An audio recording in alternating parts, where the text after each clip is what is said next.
वसवसे आएंगे। अब आखिरी बात जो नमाज के वसवसे की बात है, उसको जरा थोड़ा संजीदगी से समझ ले। नमाज में जो वसवसे आते हैं ना, तो उस वसवसे से भी घबराने की जरूरत नहीं है, वो सबको आते हैं। हजरत उमर रजी अल्लाह तआला अन्हु ने क्या फरमाया कि मैंने जंग कासिया की प्लानिंग कर डाली जब नमाज पढ़ रहा था। ये कौन है? ये अमीरुल मोमिनीन है। अल्लाह के रसूल सल्लल्लाहु अलैहि वसल्लम फरमाते हैं कि लौकान आबादी नबीयन लकाना उमर, कि अगर मेरे बाद कोई नबी होता तो कौन होते? उमर होते। अब आप बताइए कि उमर रजी अल्लाह तआला अन्हो ने कासिया की प्लानिंग नमाज में की, क्यों? वसवसा आया, ख्याल हुआ, पूरा उसी वसवसे में लगे रह गए। तो इसलिए वसवसे जो नमाज में हैं वो आते रहेंगे। उन वसवसों से बचने का तरीका नबी करीम सल्लल्लाहु अलैहि वसल्लम ने फरमाया कि आप जो है वो औज़ बिल्लाह पढ़ें। अच्छा, एक चीज याद आ गई और बड़ी पते की, ये वसवसे उन लोगों को भी ज्यादा आते हैं नमाज में या गैर नमाज में। हदीस में आता है कि जो लोग जहां पर नहाते हैं वहीं पेशाब करते हैं।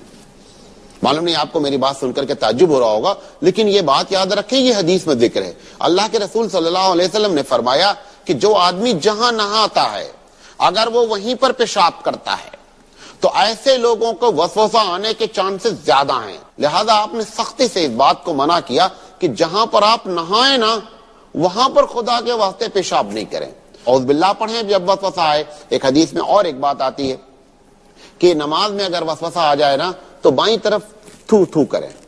अच्छा, थूने का मतलब ऐसा नहीं बाकायदा थूक ही डालो, बाजू वालों को भिगो डालो।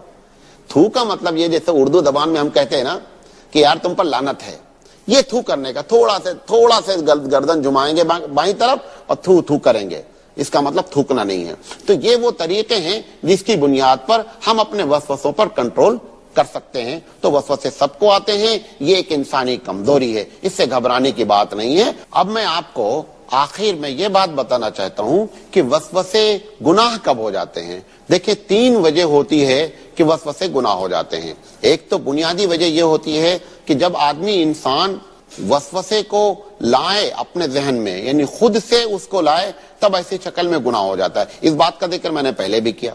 दूसरा यह है कि कोई ऐसी चीज जो फिजिकली तो नहीं होनी है लेकिन जबान से अदा कर देने से मामला बिगड़ सकता है। मिसाल के तौर पर एक आदमी ये समझता है कि नहीं साहब फला जो है, मिसाल के तौर पर ये समझता है कि मलाइका कोई चीज नहीं है। अब यकीनी बात है कि फिजिकली कुछ नहीं कह सकता, वसवसा तो दिमाग में आया कि ये जो कुरान में जिक्र है ना कि फरिश्ते होते हैं, कुरान में जिक्र आया कि जिन हैं, फिर उसको लोगों से ये बयान करना उसने शुरू कर दिया कि नहीं साहब मलाइका वालाइका कुछ नहीं होते हैं, जिन विन कुछ नहीं है।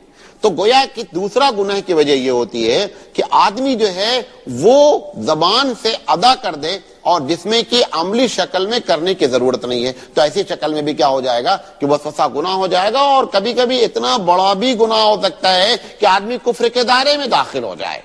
अच्छा, और जो तीसरी चीज जो खतरनाक चीज है कि वसवसा गुनाह उस वक्त होता है कि जब आपके और हमारे दिमाग में, दिल में कोई बात आई और हमने अमली शक्ल में उसको कर दिया। जब तक हम अमली शक्ल में उसको नहीं करेंगे तब तक वो गुनाह नहीं होता है। मिसाल के तौर पर मैंने आपसे कहा ना कि एक बच्चा नोटबुक निकालना चाहता है।